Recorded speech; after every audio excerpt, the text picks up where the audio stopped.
Biker cinema ఇప్పుడే చూసి రావడం అయితే జరిగింది. సినిమా ఎలా ఉందంటే నాకైతే అస్సలు నచ్చలేదు. ఎందుకు నచ్చలేదు అనేటువంటిది ముందుగా మాట్లాడుకుందాం. అసలు ఈ సినిమాలో ఏం స్టోరీ ఉందని, ఏం స్క్రీన్ ప్లే బాగుందని, ఏం విషయం ఉంది ఈ సినిమాలో అని చెప్పి అంతానం భజన, అంతానం ప్రమోషన్లు చేశారో ఏమో, కానీ మన ప్రభాస్ అన్నయ్య బాహుబలి లాంటి లాటరీ సినిమా తర్వాత అన్ని సినిమాలు కూడా ఫ్లాప్ అయ్యాయి. మరి ఆయన కంటెంట్ మీద దృష్టి పెట్టకుండా డబ్బుల మీద దృష్టి పెడుతున్నాడు. అదే విధంగా ఈ బైకర్ సినిమాని ప్రమోట్ చెయ్యడానికి ఒక స్పోర్ట్స్ బైక్ ని వేసుకొని వచ్చి, అది కూడా ఆయన వచ్చిండో లేకపోతే సినిమాల్లో వాడినట్లు డూబులను వాడతారు కదా, ఆ విధంగా డూబులని పెట్టి ఈ ప్రమోషన్ చేపించాడో ఏమో, కానీ సరే ఏదైతే ఏముంది, సినిమాకి వచ్చి అయితే భజన అయితే చేశాడు. ఆ భజన తగ్గట్టు సినిమా ఉందారా అని చెప్పి థియేటర్ కి వెళ్తే, ఈ బైకర్ సినిమాకి వెళ్తే లోపల ఏం లేదు, మొత్తం డొల్లనే. ఏదో నీ అమ్మ ట్రైలర్ ని, టీజర్ ని ఓ డిఫరెంట్ గా కట్ చేశారు. సినిమాలో ఎంత విషయం ఉందిరా నాయన, ఈ సినిమా బాగుంటుందేమో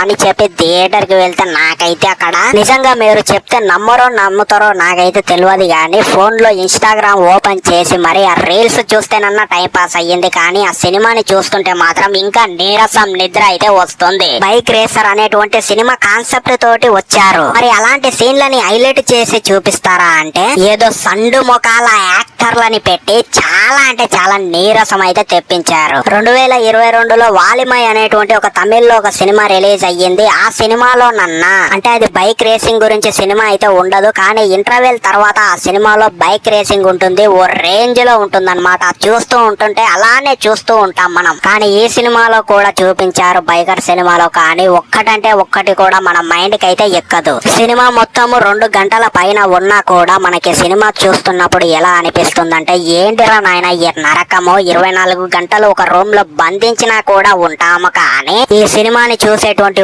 ఓపిక మాకుండదురా నాయన అనేటువంటి ఫీలింగ్ అయితే ఖచ్చితంగా కలుగుతుంది ఈ సినిమా చూస్తున్నప్పుడు. ఇక పర్ఫార్మెన్స్ ఈ సినిమాలో హీరోగా చేసినటువంటి శర్వానంద్ అన్నయ్య యాక్టింగ్ అయితే అస్సలు బాలేదు. ఇక హీరోయిన్ గా చేసినటువంటి ఆమె అసలు హీరోయిన్ గా ఎందుకు పెట్టినరో ఏమో, కానీ అసలు చెప్తున్నా కదా ఫ్రెండ్స్, నాకైతే ఎవరి యాక్టింగ్ నచ్చలేదు. అసలు సినిమానే అసలు మొత్తం బోరే కొట్టింది థియేటర్ లో చూస్తున్నప్పుడు. ఈ సినిమాని చూసే బదులు ఆ దురంధర్ 4 గంటలు ఉంటదిరా నాయన, ఆ సినిమానన్నా చూద్దాము, సెకండ్ సారి వెళ్ళినా కూడా అంత బోర్ కొట్టదు అనేటువంటి ఫీలింగ్ అయితే ఖచ్చితంగా నాకైతే కలిగింది. సో ఇక మీ ఇష్టం ఫ్రెండ్స్, నాకైతే సినిమా అయితే అస్సలు నచ్చలేదు. మరి మీరు వెళ్తారా వెళ్ళరా అనేటువంటిది అయితే ఈ రివ్యూ తోటి అయితే మీరైతే డిసైడ్ అయితే కాండి. సో మరి ఉంటా ఇంకో జెన్యూన్ వీడియో తోటి మళ్ళీ కలుద్దాం. అప్పటి వరకు సైనింగ్ ఆఫ్, బాయ్.